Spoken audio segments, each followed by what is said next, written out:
우리 저로 인사합시다. 하나님을 사랑합시다. 지난주에도 말씀을 드렸습니다만은 이 예배 시간에 하나님께만 딱 집중하세요. 예, 가스레인지 올려놓은 거 생각하지 마시고 정말 하나님만 딱 바라보세요. 그러면 삽니다. 오늘 주신 말씀을 가지고 하나님이 찾으시는 이유라는 제목으로 말씀 받겠습니다. 어떤 율법 교사가 예수님을 시험하기 위해 질문합니다. 선생님, 내가 무엇을 하여야 영생을 얻으리까? 많은 질문 가운데 왜 하필 이런 질문을 하셨을까요? 내가 무엇을 하여야 영생을 얻으리까? 예수님은 지금 자신에게 질문하고 있는 자가 율법 전문가임을 아시고는 그에 맞게 응대하고 계십니다. 그래, 율법에는 뭐라 기록되어 있고 너는 어떻게 알고 있느냐? 그러자 네, 마음과 목숨과 힘을 다하여 하나님을 사랑하고 우리 이웃을 우리 자신같이 사랑하면 영생을 얻습니다. 이때 만약 우리 같으면 상대방이 누군지 상관하지 않고 막바로 나무는 땅속에, 물고기는 물속에, 원래 인간은 이리 나왔겠죠. 이렇게 복음의 핵심 골자를 바로 끄집어냈을 텐데 예수님은 그러지를 않으셨습니다. 지금 예수님을 시험하려는 그 사람에게 복음의 핵심을 아무리 말해줘도 알아듣지 못할 것을 주님이 알고 계셨고, 그래서 그의 수준에 맞게, 그의 시간표에 맞게 대답하십니다. 네 말이 옳도다. 너는 가서 그 말씀대로 행하라. 여러분, 율법 교사는요, 지금으로 치면 유명한 대학의 교수 정도 됩니다. 엘리트죠. 그런 엘리트에게 나무는 땅속에, 물고기는 물속에 맞으나 안 받아들입니다. 그 자리에서는 어차피 예수님 때문에 유대 땅에 소문 다 날 것이고 예수님 십자가 지시고 부활하신 후에 가셔도 그가 자기 골방에서 소문을 듣고 그 예수가 메시아였구나 하고 스스로 깨닫습니다. 그게 더 정통적으로 복음이 제대로 들어가겠죠. 그래서 그의 수준에 맞게 답을 하신 겁니다. 그러자 그가 우쭐대며 말하기를, 그러면 제 이웃은 누굽니까? 자기가 하는 말이 내 이웃을 내 몸과 같이 사랑하면 영생 얻습니다 해서 그대로 행하라고 하니, 그러면 나의 이웃은 누굽니까? 즉 앞집에 사는 저 사람이 저의 이웃입니까? 옆집입니까? 예수님이 콕 집어주시면 제가 그를 섬기겠습니다 라는 거 있죠. 이 율법 교사는 질문하는 것만 봐도 복음을 모르는 것이 확실합니다.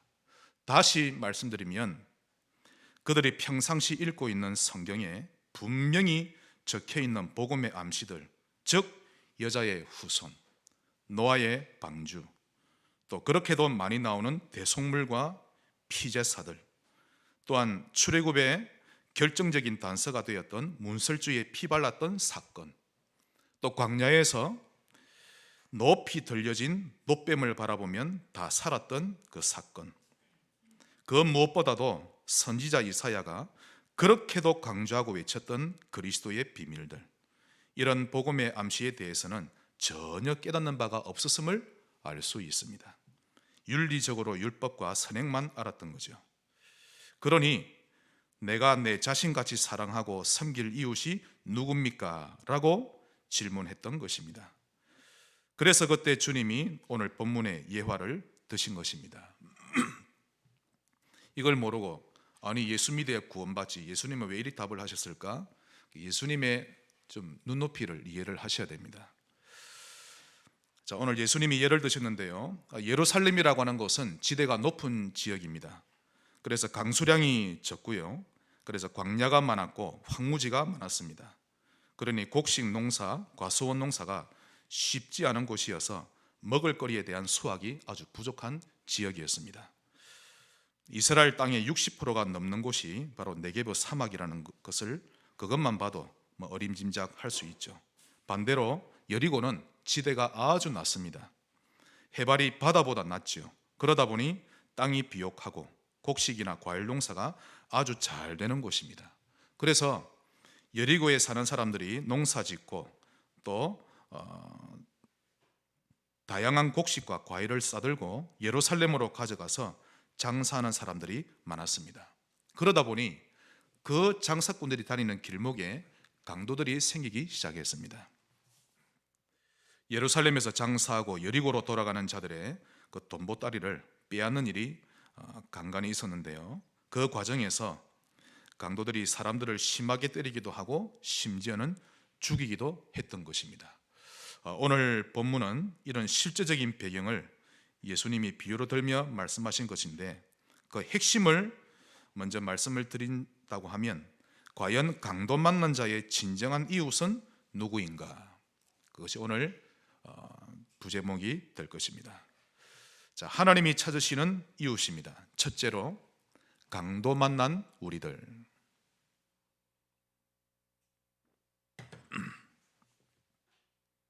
율법 교사는 예수님이 비유가 뭔지를 모릅니다. 율법적인 선행으로만 알지 예수님은 영적인 의미까지 다 부여했던 것이죠. 그러므로 강도를 만난 우리들, 첫사람인 아담과 하와가 강도를 만났습니다.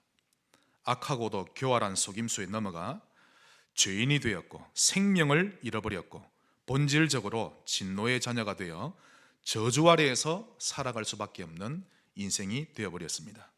이후에 사람으로 태어나는 모든 이들 역시 고통과 저주를 겪는 인생을 살게 되었습니다. 불교에서는 이런 인간이 겪는 고통들을 108가지로 정리했죠. 그걸 동그란 구슬 같은 것에다가 하나씩 또 새겨가지고 그걸 또 깨어가지고 목걸이처럼 만들어서 목에 걸고 다니는데요.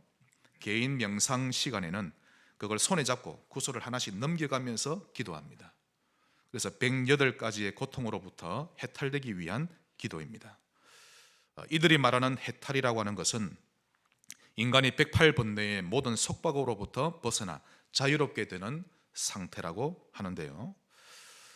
일단 이런 걸 보면 타 종교인들은 틀렸지만 그래도 기도하는 것이 참 구체적이다라고 하는 것을 알 수 있습니다. 그러나 중요한 것은 과연 해탈이 되느냐 하는 것인데요. 절대 해탈되지 못합니다. 그 무엇으로도 안 됩니다. 이유는 첫째, 요한복음 8장 44절 예수님이 적나라하게 선포하셨죠. 너희는 너희 아비 마귀에게서 났으니.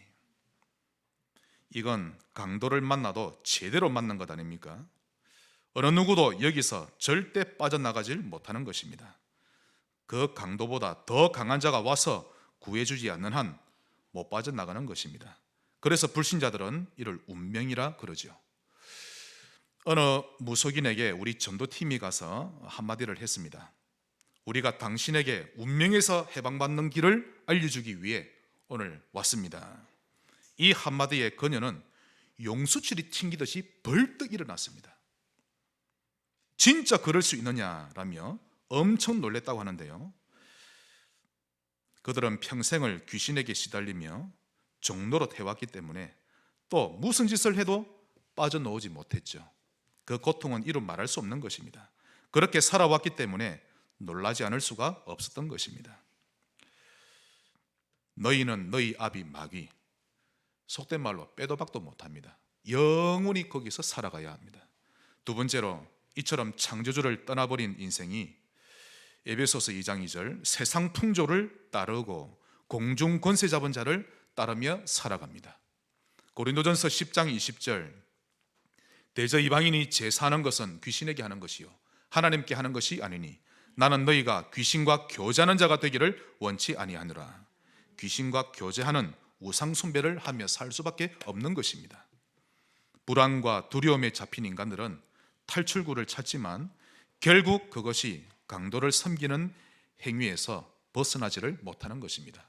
마태복음 12장 43절로부터 보시면요, 하나님을 만나지 못한 자가 마음을 비우고 소재하고 청소하면 할수록 더 착해질수록 더 악한 귀신에게 잡히게 됩니다. 세 번째로 마태복음 11장 28절 수고하고 무거운 짐을 지며 살아가는 인생이 됩니다. 마가복음 5장에는 수많은 귀신에 들리고요, 결국 그의 감정과 정서까지 사로잡히게 됩니다. 참 인생이 불쌍합니다, 여러분. 갈수록 정신과 마음은 더 깊이 병들어가고요, 사실 지금 237 나라 전 세계가 정신병동이 되어져 가고 있다라고 해도 과언이 아닙니다. 이 영적 사실이 보여지시기를 바랍니다. 이 보인 분은 저하고 눈빛이 탁 통합니다. 불꽃이 착 일어나죠. 정말 정신병동이 되어가고 있습니다. 네 번째로, 생활이 병들었습니다. 아니, 정신이 병드니까 생활이 됩니까? 삶의 방향이 틀렸고, 사는 이유를 모르거나 잘못되었고, 육신은 질병 문제로 인해 고통을 당합니다. 또한 사단이 지구에 가져온 선물이 있는데요, 그게 마약입니다. 예전에는 아편이라고 했죠. 갈수록 마약 환자는 늘어날 것인데요, 근데 지금은 사단이 또 다른 눈에 보이지 않는 마약을 가져왔습니다. 그게 바로 미디어입니다. 그 미디어 속에 불신앙이라는 마약을 넣어서 사람들을 복음에서 더 멀어지게 하고 삶을 더욱 망가뜨리고 있습니다. 특히 젊은이들과 후대들을 휴대폰으로 완전히 망쳐버렸죠. 사도행전 8장 7절, 많은 사람에게 붙었던 더러운 귀신들, 이런 강도들에게 맞아 찢기고 피투성이가 되었습니다. 다섯 번째, 결국 가장 큰 고통을 당하게 될 것인데 불못에 던져지게 될 것입니다. 누가복음 16장에 보시면 부자가 나옵니다. 아무리 큰 부자라 할지라도 소용없습니다. 그가 가진 다이아몬드 불못에 다 녹아버리죠. 이 땅에 있는 모든 돈도 불못에 타버리게 됩니다. 요한계시록 20장 15절, 자기 이름이 생명책에 기록되지 못한 자는 모두 불못에 던져지더라. 건져내야 되겠습니다. 여섯 번째로, 이걸로 끝이 아닙니다. 이런 삶을 자기 자식에게도 물려주게 됩니다. 출애굽기 20장 4절 5절, 나를 미워하며 우상 숭배하는 자의 죄를 갚되 아비로부터 아들에게로 3, 4대까지 대물림하게 됩니다. 지금 보니까 펜트하우스라는 드라마가 끝난 줄 알았는데 다시 또 방송이 되고 있는 모양인데요, 저는 그 드라마를 보고 있으면 제 영혼의 불쾌감의 그 수치가 극도로 올라갑니다. 영혼이 은혜 받았다가 영혼이 얼마나 힘든지 모릅니다. 이가 갈리는 거 있죠. 무슨 이런 드라마가 다 있나 싶은 생각이 들 정도입니다. 거기에 나오는 부자들의 자식들 중에 정신이 제대로 박힌 애가 하나도 없는 거 있죠. 보셨습니까? 이런 거 한 번씩 보셔도 됩니다. 정신이 온전하지 못한 부모나 그 자식들이나 똑같습니다. 부모가 강도를 만나서 만신창이가 되고 애들도 그러한 거 있죠. 강도 만난 우리들, 하나님이 그런 사람들을 보라고 이번에 이런 말씀을 주셨습니다. 큰 두 번째로, 이런 우리에게 하나님이 주신 선물인데요, 여호와 라파, 그게 두 번째입니다. 이건 치료하시는 하나님이란 뜻입니다. 우리 하나님 말씀을 같이 보겠습니다. 출애굽기 15장. 복음을 아는 자는 가장 멋진 영적 의사입니다. 바른 진단을 하고 바른 답을 줄 수 있죠. 출애굽기 15장 26절, 이르시되 너희가 너희 하나님 나 여호와의 말을 들어 순종하고 내가 보기에 의를 행하며 내 계명에 귀를 기울이며 내 모든 규례를 지키면, 즉 하나님 말씀에 귀를 기울이며 말씀대로 살면 내가 애굽 사람에게 내린 모든 질병 중 하나도 너희에게 내리지 아니하리니 나는 너희를 치료하는 여호와니라. 아멘. 한번 따라합시다. 여호와 라파. 하나님은 치료하십니다. 전인적으로 치료하시죠. 그 하나님을 믿으시기 바랍니다. 혼자 고민하지 말고 육신의 질병이든 영적인 질병이든 무엇이든 여호와 라파 바라봐야 합니다. 그렇다면 어떻게 질병을 해결하셨을까요? 그 첫째로, 철저하게 담당하신 예수님. 베드로전서 2장 24절에 친히 나무에 달려 그 몸으로 우리 죄를 담당하셨으니, 할렐루야, 이는 우리로 죄에 대하여 죽고 의에 대하여 살게 하려 하심이라. 그가 채찍에 맞음으로 너희는 나음을 얻었나니. 분명히 우리의 육신의 질병 담당하셨습니다. 또 마태복음 27장을 같이 보겠습니다. 마태복음 27장 29절로 30절.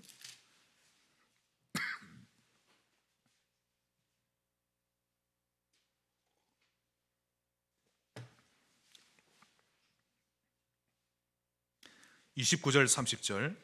가시관을 엮어 그 머리에 씌우고 갈대를 그 오른손에 들리고 그 앞에서 무릎을 꿇고 희롱하여 이르되, 유대인의 왕이여 평안할지어다 하며 그에게 침 뱉고 갈대를 빼앗아 그의 머리를 치더라. 거기에 예수님의 가시관과 머리에 줄을 치시고요, 희롱에다 줄을 치시면 됩니다. 예수님 머리에 가시관이 씌어진 것은 우리가 생각으로 짓는 죄를 친히 담당하신 겁니다. 육신으로 짓는 죄보다 생각으로 짓는 죄가 더 많죠. 그 가시 길이가 제가 알기로 6, 7cm로 알고 있습니다.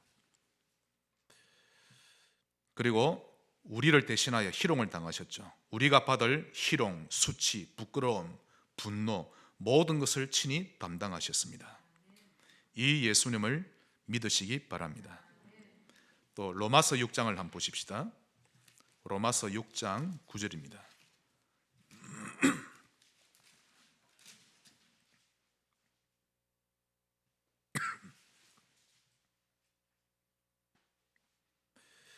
(6장 9절은) 합독하겠습니다.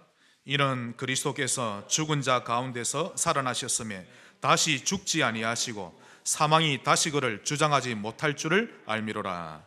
아멘. 죽음을 담당하셨고 우리에게 영원한 생명을 주셨습니다. 예수 믿으면 천국 가는 것이지 큰 범죄를 저질렀다고 지옥 가는 것 아닙니다. 그러므로 요한복음 19장 30절, 다 이루었다. 진실로 그분은 우리의 모든 문제를 해결하셨습니다. 그리고 두 번째로 나를 찾아오시는 예수님, 철저하게 담당하시고 나를 찾아오셨습니다. 그 예수님의 노크 소리를 들을 수 있는 귀가 필요합니다. 계시록 3장 20절, 내가 문 밖에 서서 두드리노니. 이렇게 강단을 통해, 환경을 통해, 혼자 기도 시간에 주님이 우리 마음 문을 두드리시죠. 책망하시기보다 내가 너를 사랑하노라, 평안할지어다, 나의 평안을 너에게 주노라. 예수님은 항상 우리 편이십니다. 내가 문 밖에 서서 두드리노니 누구든지 내 음성을 듣고 문을 열면 내가 그에게로 들어가 그와 더불어 먹고 그는 나와 더불어 먹으리라. 요한복음 20장을 한번 보겠습니다. 20장 19절 21절.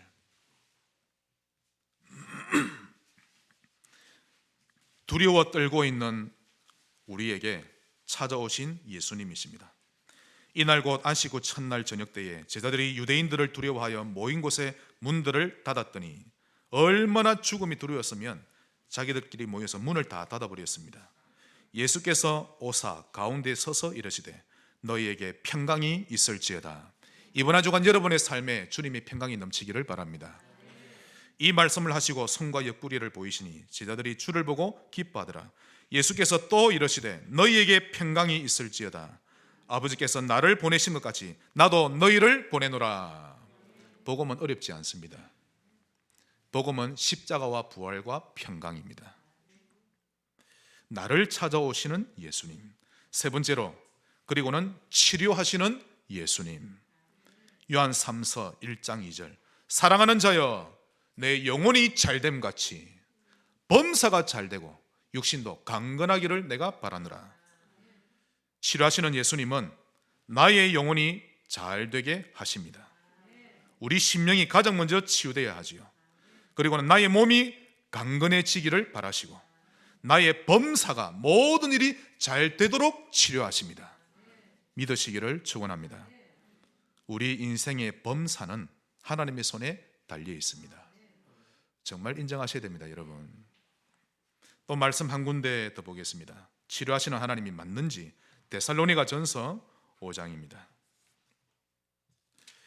이 예수님과 같이 사는 것이 신앙생활이죠. 임마누엘. 데살로니가전서 5장 23절 24절.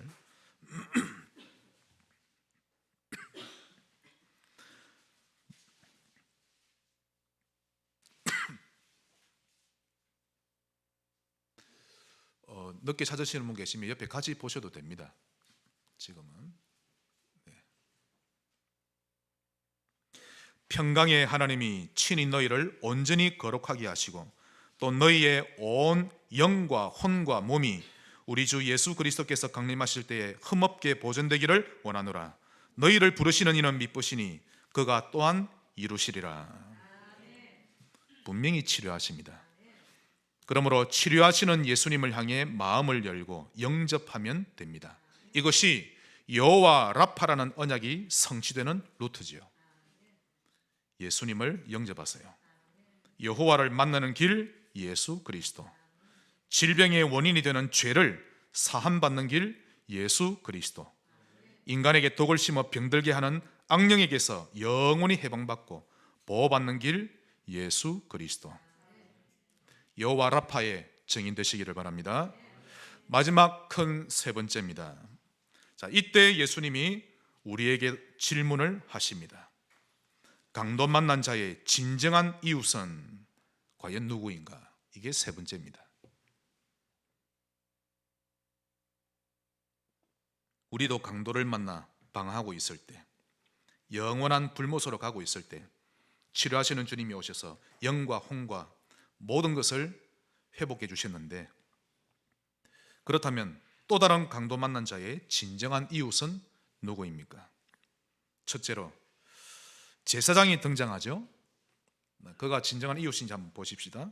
그는 영적 지도자요, 또 사람들이 저주받지 않도록 도와주는 자입니다. 지금 저주받고 있는 자를 그 고통에서 또 벗어나도록 도와주는 사람이죠.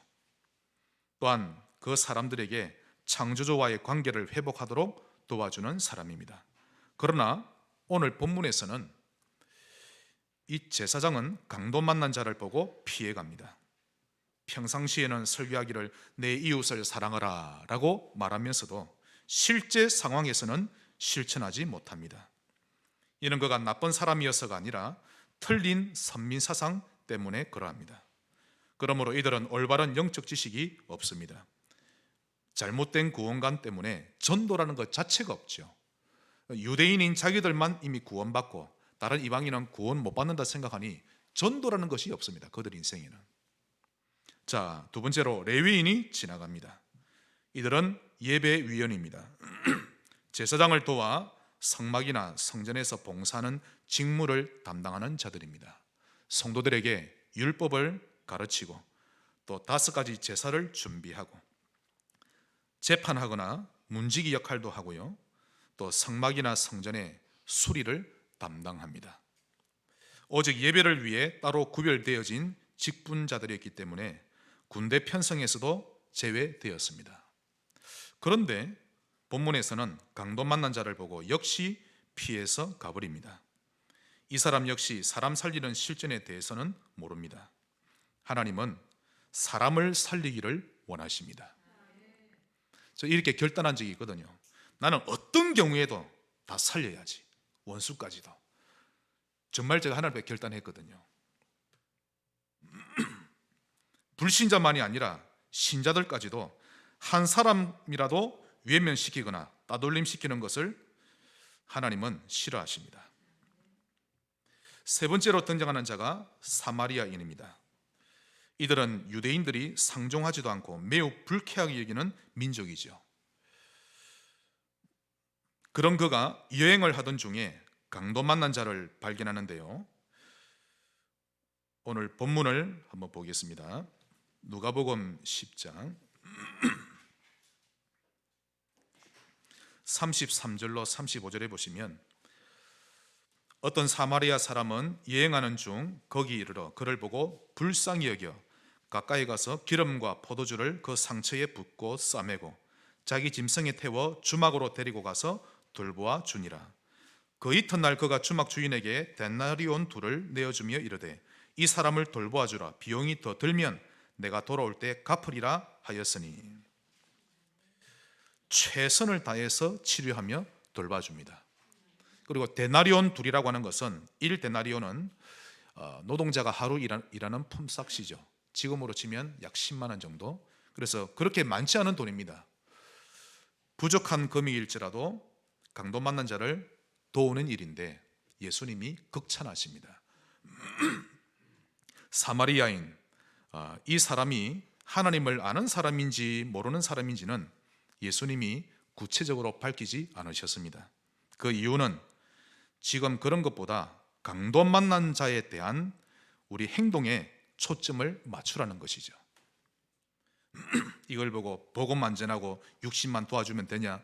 지금 그 말이 아닙니다. 이게 강도에게 맞아서 비참하게 된 모습을 이게 차마 눈으로 보기 힘들 정도인데 그때 사마리아인처럼 도울 수 있는 이웃을 하나님이 찾고 계신다는 것에 초점을 맞추라는 것이죠.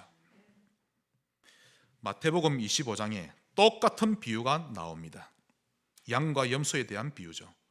양들에게 말씀하시기를 내가 줄일 때에 너희가 먹을 것을 주었고 목마를 때에 마시게 하였고 나그네 되었을 때 영접하였고 헐벗었을 때에 옷을 입혔고 병들었을 때에 돌보았고 옥에 갇혔을 때에 와서 보았느니라. 사마리아인의 모습과 똑같죠. 염소에게 말씀하시기를 내가 줄일 때에 너희가 먹을 것을 주지 아니하였고 목마를 때에 마시게 하지 아니하였고 나그네 되었을 때 영접하지 아니하였고 헐벗었을 때에 옷 입히지 아니하였고 병들었을 때와 옥에 갇혔을 때에 돌보지 아니하였느니라. 강도 만난 자를 피해버린 제사장과 레위인들의 모습과 똑같은 것입니다. 예수님의 비유는 항상 그 의미가 동일합니다. 하나님께서는 복음 가진 개인이나 교회가 각자 처한 현장에서 치료하고 살리는 삶이 되기를 간절히 원하십니다. 하나님의 음성에 아멘 하시기 바랍니다. 한 사람도 따돌림 되지 않고 서로 하나 되어서 협동작전을 펼치면서 치료하는 센터를 만들 수 있는 성도 없습니까? 학원 다니는 사람은 학원 다니는 사람끼리 모여서 어떻게 하면 복음 운동할까? 운동선수는 운동선수끼리 모여서 기도해야 하고 같은 업을 가진 사람끼리 모이고 같은 동네 사람끼리 모이고 그 중심이 없으니 그런 모임에 대해 생각조차 못하는 것입니다. 이 핑계 저 핑계 대지 말고 이 성도는 마음에 들고 저 성도는 마음에 안 들고 그런 수준 다 내려놓고 복음화를 위한 기도를 하고 전도자로 살아갈 성도 없습니까? 오늘 본문의 비유를 통해 예수님이 말씀하고자 하시는 바는 간단합니다. 유대인들이 볼 때는 이방인이요 하찮은 자로 보일지라도 하나님의 뜻을 행하는 자라면 그가 진정한 전도자임을 보여주고 계시는 것입니다. 신앙생활 오래된 자일수록 강도 만난 자들의 진정한 이웃이 되어주며 본이 되어주시기를 주의 이름으로 축원합니다. 그런 자를 하나님이 원하십니다. 그러면서 강도 만난 자를 피해갔던 제사장과 레위인은 부끄러운 줄 알아야 되죠.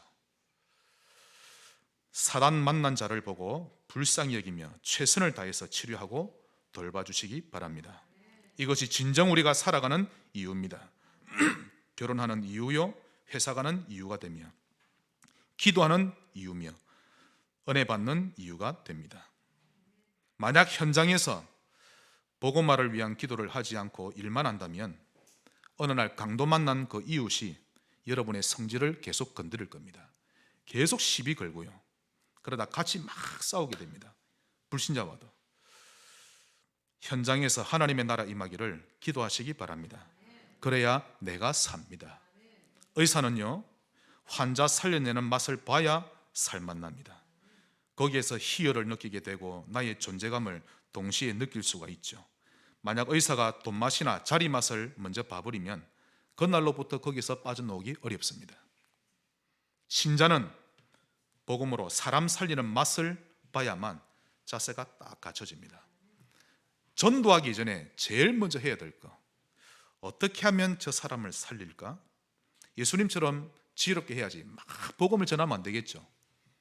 예를 들면 우리 저 설의 원장처럼 그 원장인데 만나는 사람마다 그리스도 문 더 닫히죠. 그 이전에 어떻게 하면 이 선생님 살릴까? 어떻게 하면 저 아이를 살릴까? 기도만 하는 겁니다. 하나님이 지혜를 주시게 돼 있고 환경을 허락하시게 돼 있습니다. 어떻게 하면 경북에서 청소년 부흥운동을 일으키고 청소년 전도 시스템을 세울 수 있을까? 내가 못해도 하나님 그 사람을 만나게 하십니다. 돈 드는 것도 아닌데. 이런 살리는 고민을 자주 하는 신자는 힘 빠질 겨를이 없죠. 웬만한 문제는 쉽게 넘겨버립니다.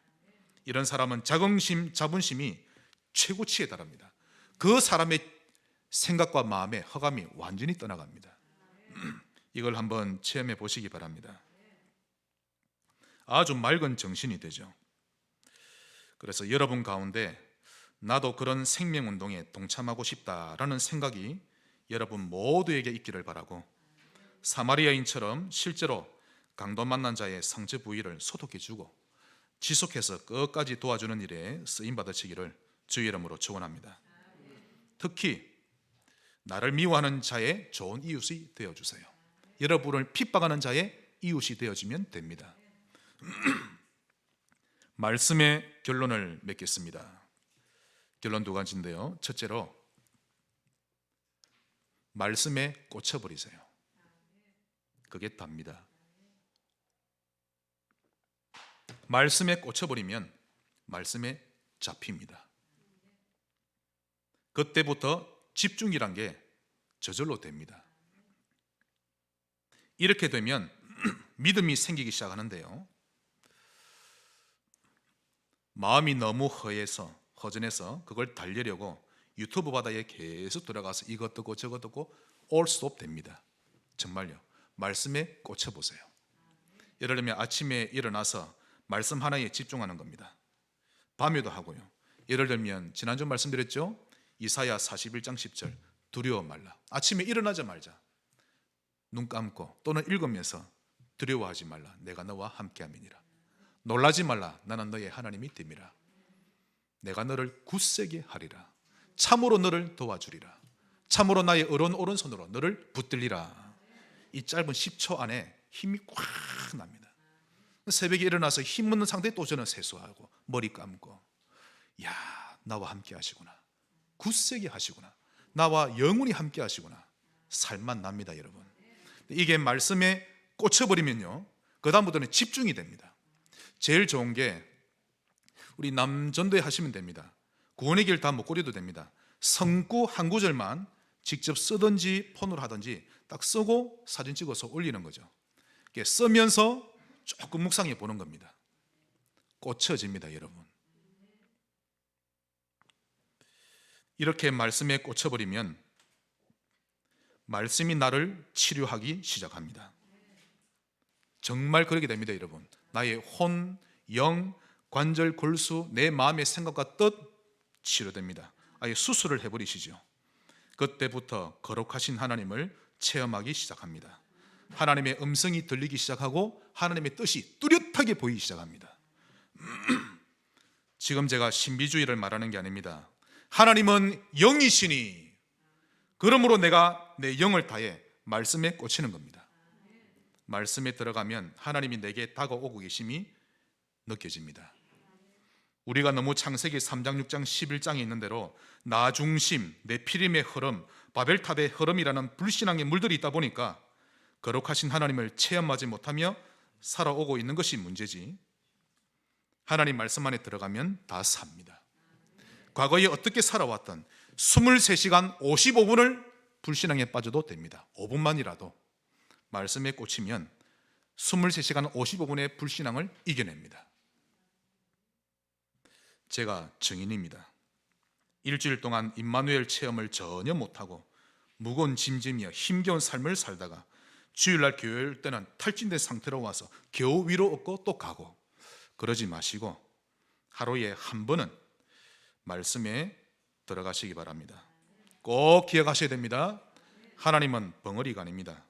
귀머거리도 아니시고 자식에게 잘 베풀지 못하는 인색한 아버지도 아니시죠.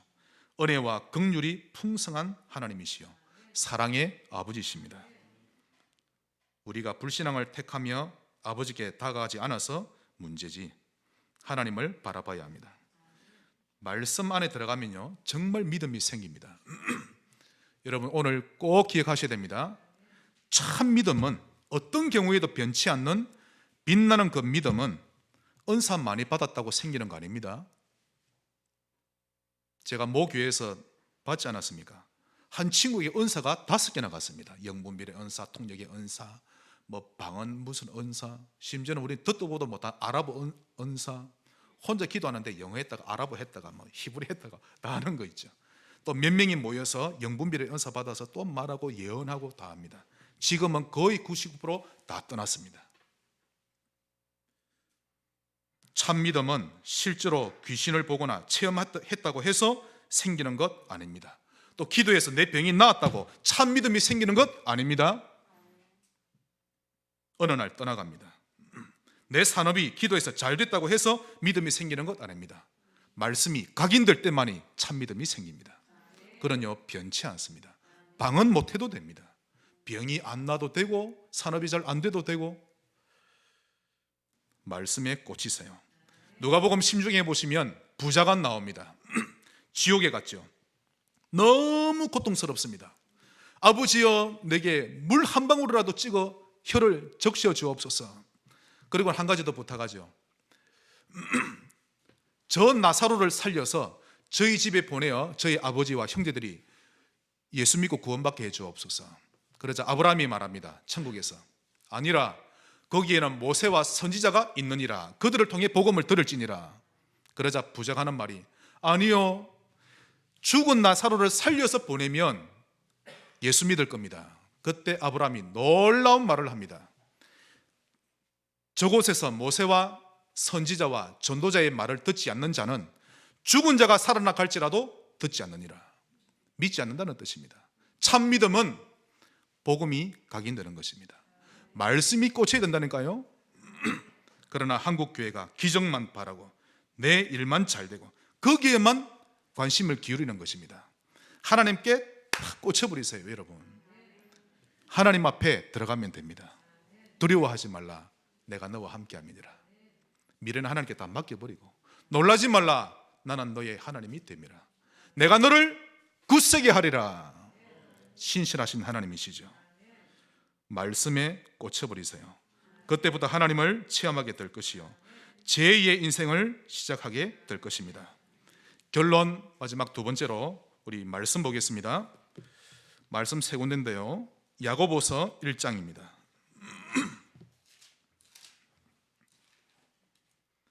야고보서 1장 2절.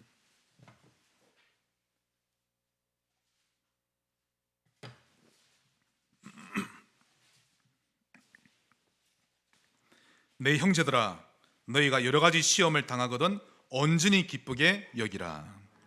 어떤 문제든 기쁘게 여기세요. 베드로전서 4장 12절입니다. 히브리서 다음에 있죠. 야고보서 뒤에 베드로전서 4장 12절. 사랑하는 자들아 너희를 연단하려고 오는 불시험을 이상한 일 당하는 것 같이 이상히 여기지 말고 오직 너희가 그리스도의 고난에 참여하는 것으로 즐거워하라. 그렇게 되시기를 바랍니다. 마지막으로 시편 103편.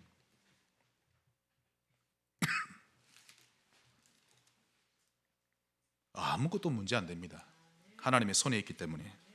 103편 13절 14절 다 같이 합독하겠습니다. 아버지가 자식을 긍휼히 여김같이 여호와께서는 자기를 경외하는 자를 긍휼히 여기시나니 이는 그가 우리의 체질을 아시며 우리가 단지 먼지뿐임을 기억하심이로다. 아멘. 하나님은 우리의 체질을 잘 아십니다. 나무라시기보다 격려하십니다. 불시험을 이상히 여기지 말고 시험 들지 말고 하나님을 바라보시기 바랍니다. 인생의 모든 날은 풀과 같습니다. 들의 꽃과 같죠. 영원한 하나님의 말씀 붙잡고 승리하시기를 주의 이름으로 축원합니다. 하나님 감사합니다. 오늘 말씀대로 하나님이 찾으시는 진정한 이웃의 삶이 되게 하옵소서. 예수님 이름으로 기도합니다.